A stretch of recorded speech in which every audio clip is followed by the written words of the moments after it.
tonight on Unsolved Mysteries. The search for Chandra Levy and the tragic discovery of her body has riveted a nation. But she was not the first government intern to disappear. 15 months earlier, Joyce Chiang vanished from the same neighborhood in Washington, D.C. Some believe that the similarities in their cases may be far more than a coincidence. Could a serial killer be on the loose in our nation's capital? A rape victim turns her own personal tragedy into an amazing ability to sketch criminals from eyewitness accounts. Police hope that her drawings will lead to the capture of these two men wanted for kidnapping.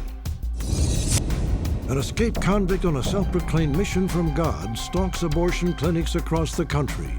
Authorities fear he will kill before they can return him safely to custody. Through a bizarre set of events, Diana and Deborah Cordova were separated from their mother, Patti, when they were 3 and 5 years old. 40 years later, Patti is still searching for them. Could you be the link to reuniting this family? Join me for these intriguing stories and more on another edition of Unsolved Mysteries.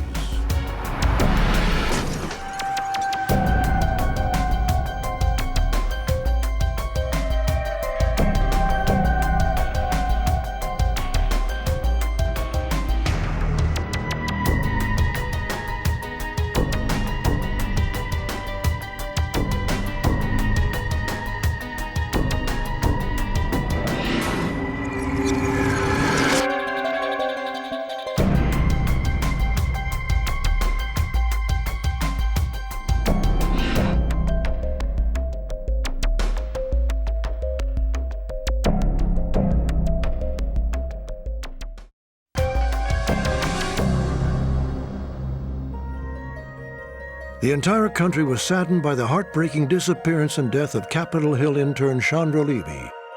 As pictures and home videos of the vivacious brunette flooded into our homes, the sense of tragedy only deepened. When news reports romantically linked Chandra to California Representative Gary Condit, he immediately came under suspicion. But the congressman was ruled out as a suspect. 13 months after Chandra vanished, police were summoned to a remote section of Rock Creek Park, 4 miles from her apartment. A hiker's dog uncovered a human skull halfway down a heavily wooded incline, far away from the commonly used paths. Police found additional bones, a jogger's bra, and cassette player in the dense foliage. Dental records confirmed that the agonizing search for Chandra Levy was over. The manner of death has been ruled a homicide, but the cause of death could not be determined from the skeleton. What exactly happened to Chandra remains a mystery. Few people know that another one-time Washington, D.C. intern, Joyce Chiang, mysteriously disappeared 2 years before Chandra. Although there was no romantic scandal and no national media coverage, the eerie similarities between the two cases are striking. The two women lived in the same neighborhood and had worked for the same government agency. They also shared numerous physical characteristics. A contentious debate has erupted over whether there is a connection between Joyce and Chandra. When Chandra Levy disappeared, it certainly brought back a lot of memories, and we wondered if there was a connection. That question remains open, and the question of Joyce's disappearance remains open. To those who ask whether or not there is a relationship between the missing person Chandra Levy and the missing person's Joyce Chiang, I will tell you they're totally unrelated. I strongly believe that these particular incidents involving these two women may have been committed by the same perpetrator, simply because there's just too many similarities in this case to ignore. To Joyce's family and friends, the similarities between Chiang and Levy cases are alarming. Both were government interns who lived within 3 blocks of each other, and both were attractive, young, brunette women of petite stature. Police dismiss these connections as mere coincidence. They've even suggested that Joyce may have committed suicide, but many adamantly disagree and believe a frightening question must be asked. Is a serial killer preying on the young female interns of our nation's capital? Joyce was the only daughter in a tightly knit Taiwanese-American family. While in college, she served an internship for Representative Howard Berman of California. She had a wonderful personality. She was just very cheerful. She'd light up a room, that kind of a person. I mean, she was just adorable and smart. Everything you'd want your daughter to be. Following her internship, Joyce took a job as a lawyer at the INS. She lived with her brother Roger in the DuPont Circle area of Washington, D.C. Chandra Levy would later move to the same neighborhood. A favorite hangout for both was a nearby Starbucks coffee shop. It was here, on the night of January 9th, 1999, that Joyce was last seen. I don't know about you guys, but I ate way too much. Earlier in the evening, Joyce had met up with several friends for a movie and dinner. Bye. At about 8:15, my sister was with her friend Kathy. Kathy had generously offered to give her a ride home, but Joyce asked to make one quick stop at the Starbucks to grab a cup of tea. Bye. Joyce told her friend she would walk the 4 blocks home from the coffee shop. She never made it to her apartment. When Joyce failed to return home, her brother Roger called the authorities. Hi, I'd like to report a missing person. Because Joyce was a federal employee, the FBI took the lead in the case. It's spelled C-H-I. I tried to stay positive at first, but as time went on, it was harder and harder to stay positive. I'd say after probably 2 or 3 days, we were sure that at the very least foul play was involved. But the FBI's initial investigation turned up nothing. There was no information available at that point to indicate that there was any foul play involved in terms of why she may have turned up missing, and there was no indication of where she may have gone. Then, spurred by local media coverage, a couple came forward with the first clue in the case. Joyce disappeared on January 9th. On January 10th, a couple was walking through Anacostia Park and had found a billfold with Joyce's government credit card and had turned that in to the park police. But the credit card remained in the lost and found for 4 days until the couple recognized Joyce's picture in news broadcasts and contacted the FBI. Fearing valuable time had been lost, a 57-member search and rescue team scoured the area where the card was found. Other personal items belonging to Joyce soon turned up on the banks of the Anacostia River. Her apartment keys, her video rental and grocery store card, her gloves. Got a jacket over here. And the jacket Joyce was last seen wearing, there was a clean rip running down the back. Her coat torn down the back, her cards scattered every place. We're just terrified. We know she's dead. You know, you don't want to confront it, but you know something horrible has happened to her. Police searched the river to no avail. Then 3 months later, a canoeist was paddling more than 8 miles downstream from where Joyce's personal items were discovered.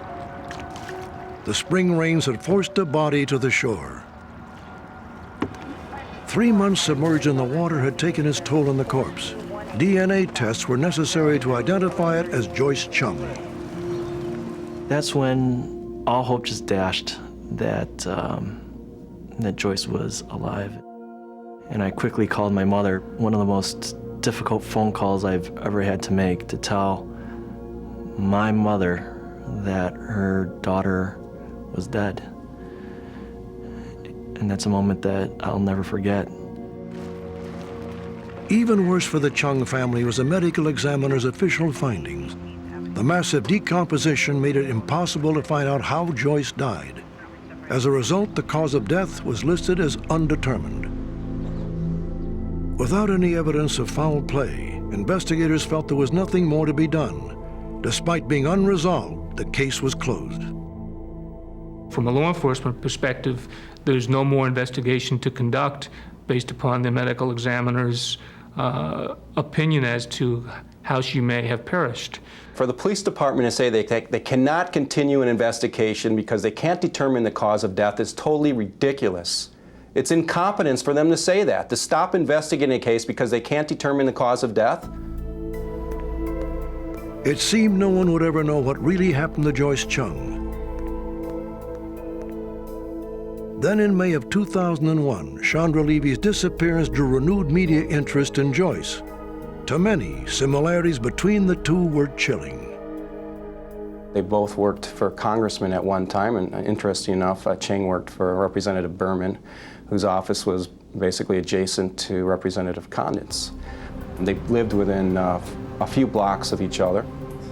They both liked to frequent the Starbucks coffee shop, had the same types of friends. But the police response to questions linking Levy to Joyce Chiang shocked Joyce's friends and family. For the first time publicly, they suggested that Joyce might have committed suicide. This is a woman without a history of depression. This is a woman who worked very hard in life and had everything to live for, and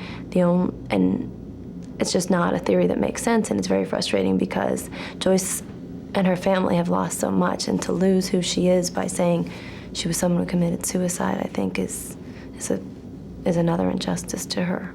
As you can see, there's a tear in the back of this jacket, which we haven't been able to determine the cause of yet. It's possible that If Joyce did commit suicide, why was her jacket ripped? Unusual for a jacket to tear in this. Why were her personal items left on the banks of the Anacostia? And how did she get to the riverbank, approximately 5 miles from where she was last seen? She didn't have a car, and no public transportation goes there. And on a extremely freezing cold day in January, commit suicide by wading into the Anacostia River and putting her head under the water.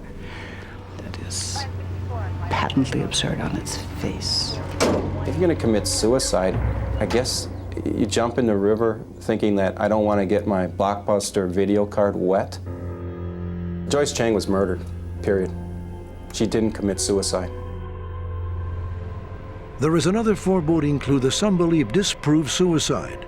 Just 3 days after Joyce was last seen at the coffee shop, a bizarre statement appeared on a nearby wall. It read, "Good day, JC. May I never miss the thrill of being near you." Just the initials JC, which are the same initials as my sister's name, and the content of the message, "May I never miss the thrill of being near you," is all just a little too weird, a little peculiar. It's very eerie that there's this graffiti. Perhaps the perpetrator may have written that, or somebody who knew something. Was this a cryptic message from Joyce's killer? Perhaps he targeted her in the neighborhood and later spotted Chandra Levy in the same area when she arrived in town. There is one last disturbing revelation. There are those who believe that the serial killer has taken not 2, but 3 lives. 5 months before Joyce disappeared, 28-year-old Christine Mirzayan was raped and murdered while walking home from a barbecue. She shared a number of startling similarities with Joyce and Chandra. All 3 women lived in the DuPont area. All 3 women had dark hair. All 3 women were about the same height. And they were all here as interns at one point in their careers. There are no similarities in those 3 cases, period. I don't think any of us will ever know what happened to Joyce Chiang. That case is currently in a closed status. There is no new information out there to indicate foul play was involved. I think the bottom line is somebody knows something, and then maybe they'll see this and realize that there are still people who care and still want to know what happened to her, and maybe they will come forward and tell us. We haven't completely gone on with our lives and forgotten about Joyce.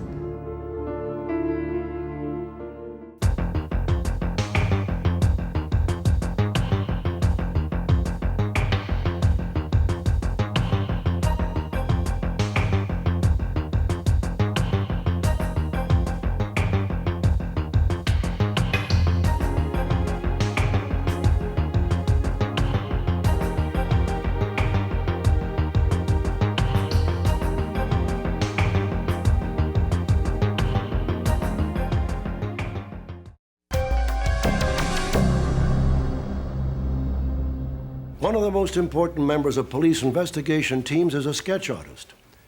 The ability to transform eyewitness descriptions from victims into lifelike portraits of suspects is an exceedingly rare talent. Among the nation's top sketch artists, one in particular stands out. The eerily accurate drawings of Lois Gibson of Humboldt, Texas, have resulted in the arrest of nearly 1,000 criminals. But Lois's story goes far beyond artistic talent. She has overcome great personal pain with immeasurable courage. For Lois was herself the victim of a vicious crime. This is really easy. I do this with little bitty kids. Little bitty babies. Yeah, 5-year-old. Really? Yeah. Lois Gibson, a 51-year-old mother of 3, has been a police sketch artist for the last 20 years. Today, she's going to use her astonishing skills to help Denise Barnett. Denise was recently a victim of a brutal sexual assault, and she needs Lois's help. Now for the easy part, just relax. To be able to look through the eyes of the victim, I think you have to have a lot of empathy. You have to be in their shoes, and I've gotten real good at that, and I empathize greatly. She eased my mind and said it was going to be easy and wouldn't be very long, and that she's done sketches with 4- and 5-year-old little children, and it kind of shocked me to see the actual face, that's the guy. Police hope that Lois's sketch will lead to the apprehension of Denise's assailant. If the past is any guide, the chances are good.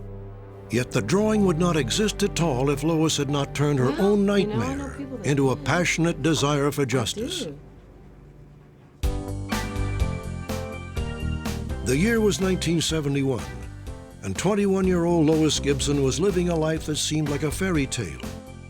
The striking brunette was riding a wave of success as a model in Los Angeles, and her acting career was starting to take off. Is it for television or for film or what?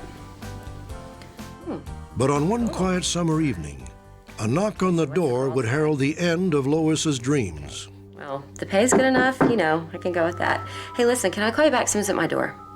Okay? All right, bye. Yeah, who is it? A man, pretending to be Lois's neighbor, gained entry to her home. Who are you? Hey, it doesn't really matter. Wait, who are you? Looks like you need a little company. He immediately started choking me. He went to my throat and just almost snapped my head off. The assailant sexually assaulted Lois and nearly strangled her to death before fleeing. The savage assault left Lois overwhelmed with shame. I was so destroyed, I couldn't even walk out of my apartment. And the idea that I would actually tell anybody was ridiculous. It was absurd, it was undoable. It was patently embarrassing. It was the most embarrassing, humiliating, painful thing I'd ever had happen to myself. 6 weeks later, an amazing coincidence set Lois on the long road to recovery. I drove up this street that I didn't mean to drive up. And then when I got to the top of this winding hill, I looked on a balcony, and I saw the guy that attacked me. I have no rights because you are taking them away. And I started to scream, and then I realized his hands were behind his back, and he was cuffed. Look at everybody. What are you looking at? And I loved it. It was like I got to see justice. And that's when I fell in love with what police do. You don't have nothing on me. You're coming down on me. Lois later learned from the police that the rapist was arrested for cocaine possession.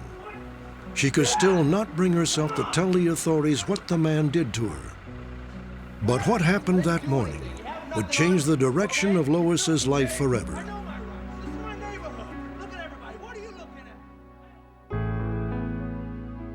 Following her attack, Lois Gibson moved to San Antonio, Texas, married and had a family. Lois continued to keep her agonizing memories to herself. Fortunately, she found an outlet that brought her some peace of mind: art.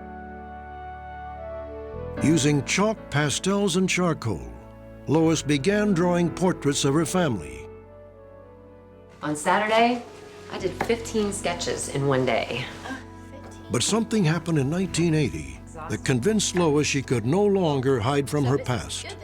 And I was over visiting my girlfriend, Diane Denton, and they came on the news talking about a dance instructor who had been raped in front of her 11 and 12-year-old students. God, that's horrible. How could anybody do something like that? So I had these vicious feelings. I couldn't stand it. And then all of a sudden, in less than a second, it hit me. And I told her, Diane, I could draw that guy.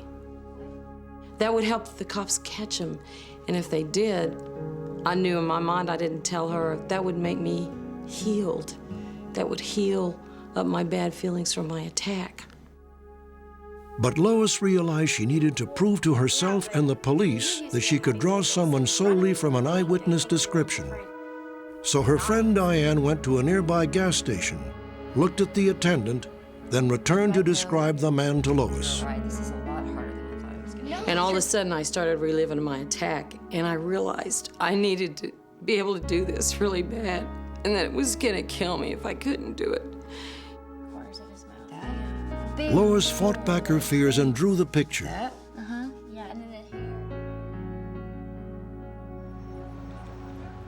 The two brought the sketch to the gas station and compared it with the attendant. It matched perfectly.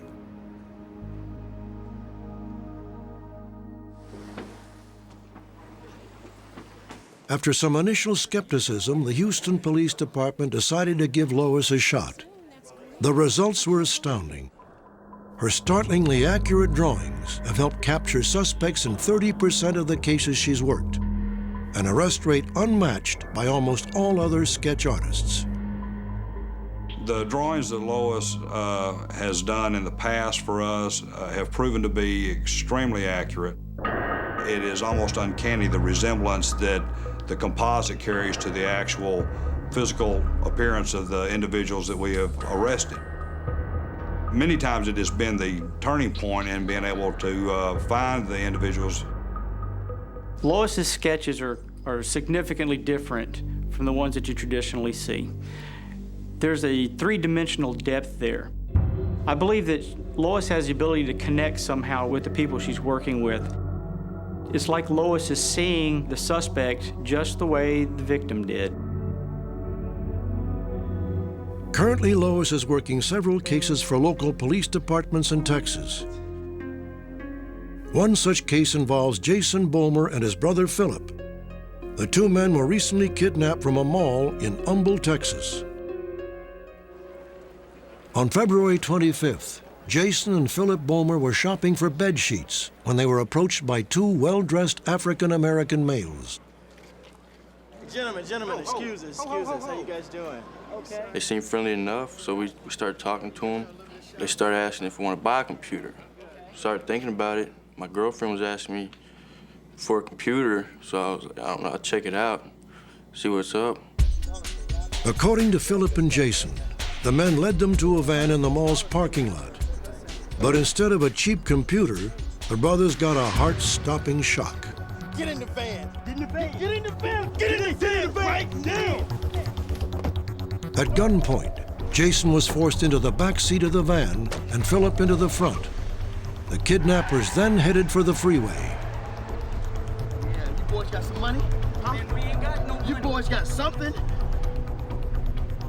A lot of stuff goes through your mind when you're sitting there with a gun at you. How you're gonna get out of the situation or what? That's basically the main thing that was in my head, how am I gonna get out of this? As the van approached 70 miles per hour, the brothers became convinced they were going to die. Both felt there was only one course of action.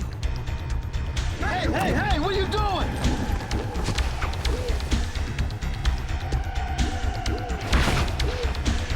The brothers hit the freeway shoulder with devastating force. Phillip suffered cuts and asphalt burns from head to toe. Jason's collarbone was shattered and his leg severely fractured.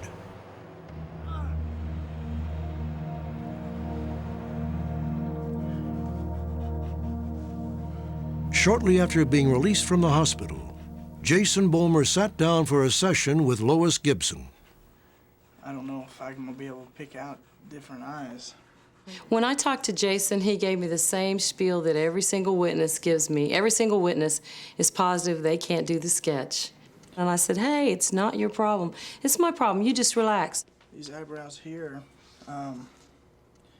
What's the letter and number underneath? B111. I tell the witnesses immediately that someone tried to kill me for fun, so I understand. And they always like hearing that. My attack has turned into a tool to relax my witnesses and help them get justice. Police are seeking these two men in connection with a kidnapping and attempted robbery of Jason and Phillip Bomer.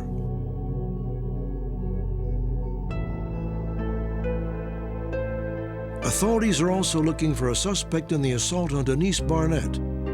Denise was allegedly lured by this man to a remote field and raped. He is described as Hispanic, 5 feet 8 inches tall, and approximately 140 pounds.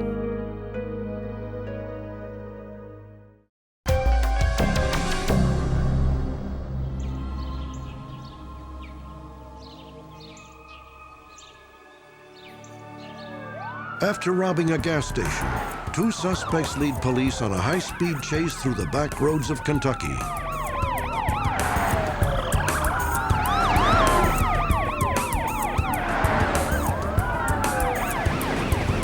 The pursuit, which tops speeds of 120 miles per hour, abruptly ends when the suspects decide to flee on foot. Oh, just run!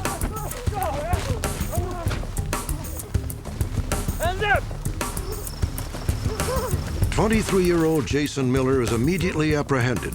Hands above your head.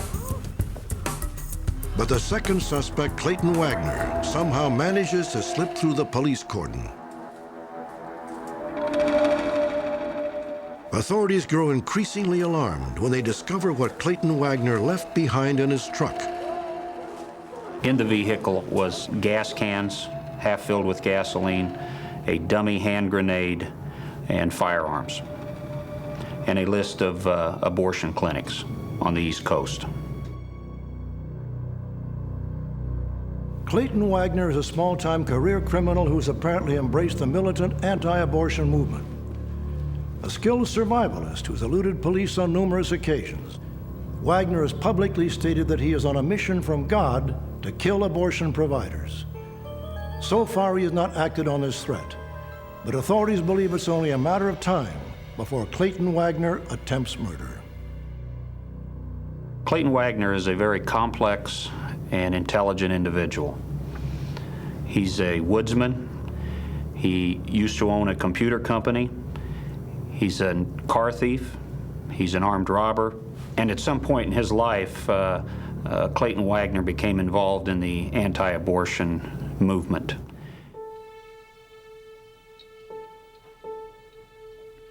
According to statements made by Wagner, he experienced a spiritual awakening shortly after his daughter had a miscarriage. The family held a service for the unborn child. Clayton Wagner has spoken to a reporter from the Pittsburgh Post-Gazette on numerous occasions. Wagner said that at one point he heard a voice.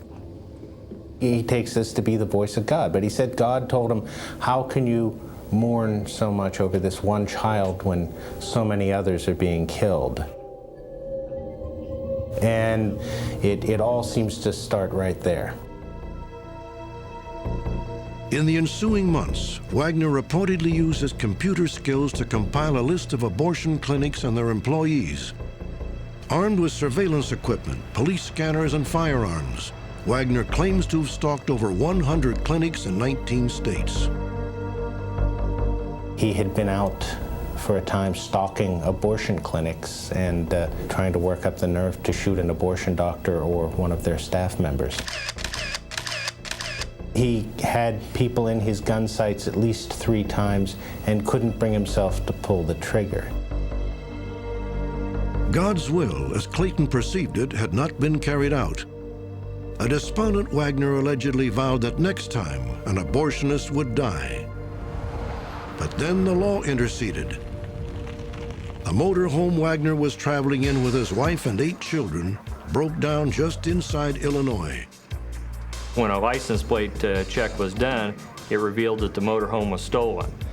We had a little problem earlier with the starter, I think is what... When Illinois State Police troopers indicated to him that he was going to have to conduct an interview with Wagner's family. There and talk to your wife for a second with me. Put you under. Do me a favor, just don't drag her into this. She doesn't know anything. And at that point, Wagner immediately volunteered that the vehicle was stolen, that he was wanted, and he did not want his family to get involved.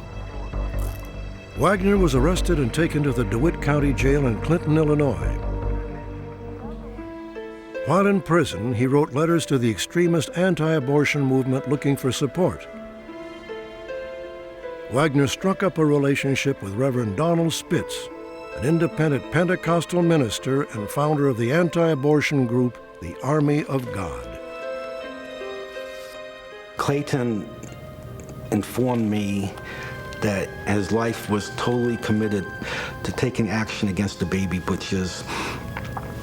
Clayton was disappointed and dejected because he was apprehended before he was able to fulfill this mission.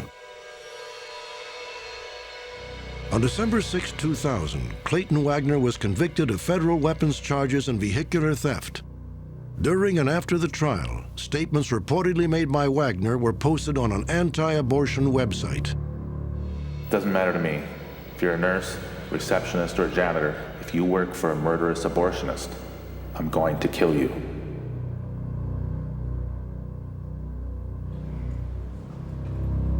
As it turned out, Clayton Wagner had no intention of remaining incarcerated. He happened to be put in only one of two cells that had this inside access door to the plumbing. That was just by chance. He just happened to, at the luck of the draw, end up with that cell. Wagner allegedly picked the lock on that access door with a comb. Police believe a prune juice diet resulted in Wagner losing several pounds. He was now thin enough to squeeze through the small opening and into the crawl space above the cell. From there, authorities theorize Wagner gained access to the roof.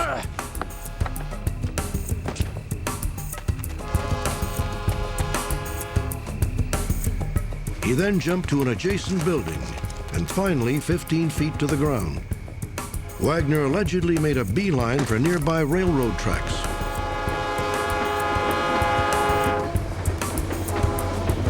Wagner knew what time the train went by. He made statements to other inmates that that was going to be his ride, and I think he planned the escape to happen at a certain time so he could jump on that train. Master Patrol, notify dispatch. We got one missing.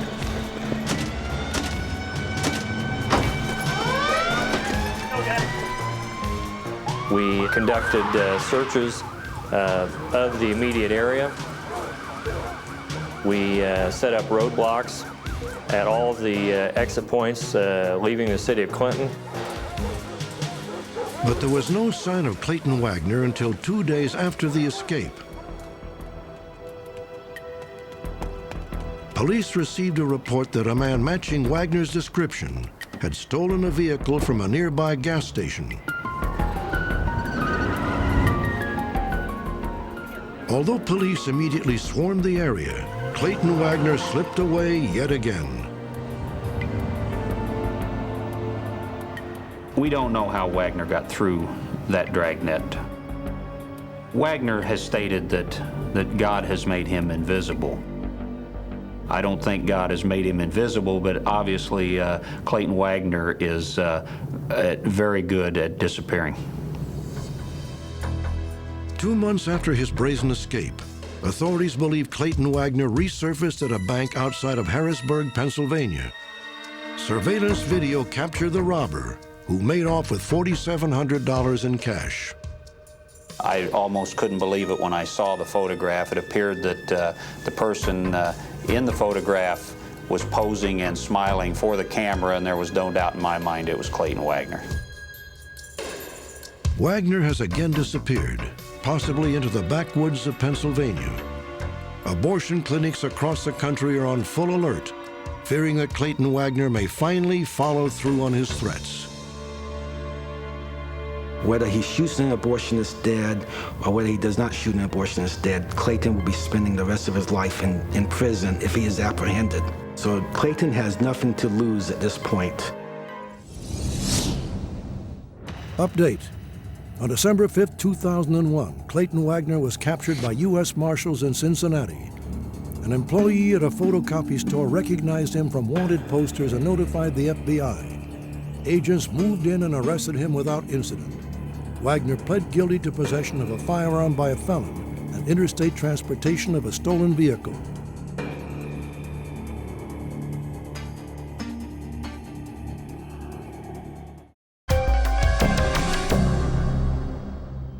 Tiny infant hospital bracelets, normally the cherished keepsake of the birth of a new baby. But for Patti Lemmer, they are bittersweet. A sad reminder of the bizarre set of events that unfolded over 40 years ago and cost Patti her 2 young children. My daughters were beautiful, very loving, a little bit ornery, like their mother. I don't know, I just loved them. They were my life, okay? And my life ended a long time ago. Patti Lemmer is desperate for help in finding the daughters taken from her decades ago. In 1959, she was an outcast, divorced and disowned by her family. Sadly, Patti believes she fell prey to people willing to do anything to save her children from the stigma of being raised by a single mother. Good morning. Hi. Patti had no idea of the trouble ahead when she moved to Peoria, Illinois to be near her grandmother. With no money and no job, Patti had to go on welfare and rely on the only relative she had who was willing to help.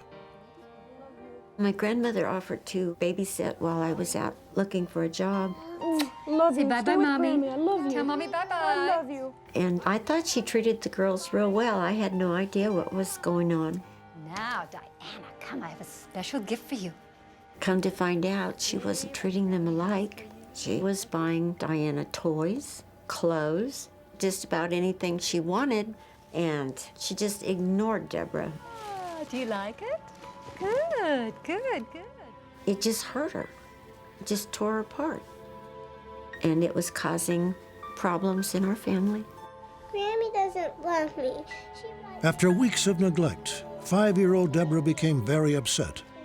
Patti felt the favoritism was getting out of hand and began to wonder about her grandmother's intentions. She doesn't do anything for me. She loved babies.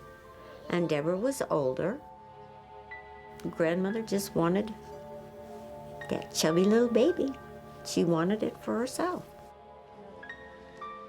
Patti had no choice but to confront her grandmother. If you continue to treat my daughters unequally, I'm not going to allow you to see them again.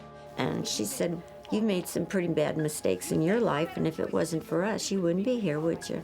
You know damn good and well you need me. And I said, that's it. Out. Now. Forget you know us. It was just a few weeks later that Patti received a surprise visit from a social worker. I'd like to talk to you about your 2 daughters. She had received a complaint that I was beating my girls and not feeding them. So I let her interview the girls, just to prove that there was nothing wrong. The children were found to be well taken care of. But when Patti asked who made the unfounded claims, she hit a brick wall. She said, that's confidential information and none of your business. And she said, well, I'll tell you this. If we get another call, we will take your children. Decades ago, hearsay and unsubstantiated claims of child abuse could cause a single mother to lose her children. She lived in a culture in which single motherhood was frowned upon. Lots and lots of women were coerced into placing their children by well-meaning social workers and religious officials and parents who thought this is not the right thing for the child or for the mother. Weeks later, the social worker returned. Mrs. Cordova? Yes? She told me that the state was going to take my daughters. If anyone... And I looked at her and I told her, they'll take them over my dead body. No one is taking my children. No one. Patti's impulse was to run from the lies, and she had an idea who was spreading them. Because I'd had that big blow up with my grandmother, I just know it was her. And she took that secret to the grave, but I know she turned me in. Patti decided to leave Peoria. She asked her girlfriend Doris to watch the girls while she went to nearby Chicago to find work and a new home for her children, Deborah and Diana. But it wasn't long before the system caught up with Patti and her daughters. I had been up there about 3 days when I got a phone call. Hello? And it was Doris. And she told me my children were gone. She said 2 people and a sheriff came and got them. Mrs. Cordova. Patti returned to Peoria and was told her children were at Catholic Social Services. Once there, according to Patti, she was met by the Monsignor in charge of her case. He quickly confronted her with a serious list of criminal charges against her. You beat your children. You left them alone all night and didn't feed them. You deserted them. And to make matters worse, Patti claims the only way out of the trumped-up allegations was a horrible ultimatum. I need you to sign several documents. If you don't sign, you will go to jail for desertion. What do you answer? If you don't sign the papers, you go to jail, your children are in an orphanage. If you do sign the papers, they may be adopted. I don't think anybody should have to go through that. Patti felt she had no choice and signed the adoption papers. Curiously, among them were forms she was told were her own daughter's death certificates. The issue of the death certificates was quite bizarre. They wanted to create a new identity for the kids. Clean, whole. This was the model of adoption back then, as if, so that the new parents could raise them as if they gave birth to them. On January 15, 1960, Patti Lemmer saw her 3- and 5-year-old daughters for the last time. I love you so much. Please don't let them take you away! Mommy, please. Since their tearful goodbye over 40 years ago, Patti has spent countless hours and thousands of dollars searching for them.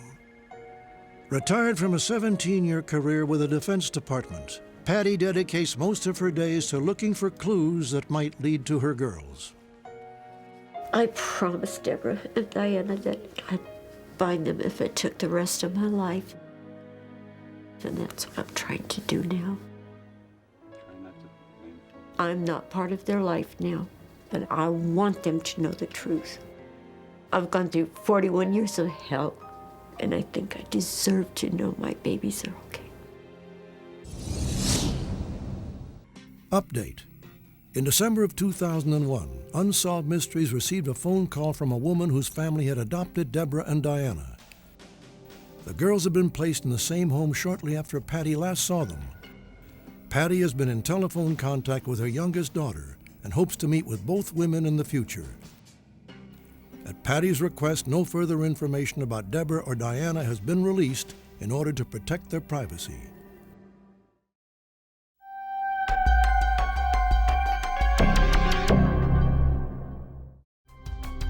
Join us for our next edition of Unsolved Mysteries.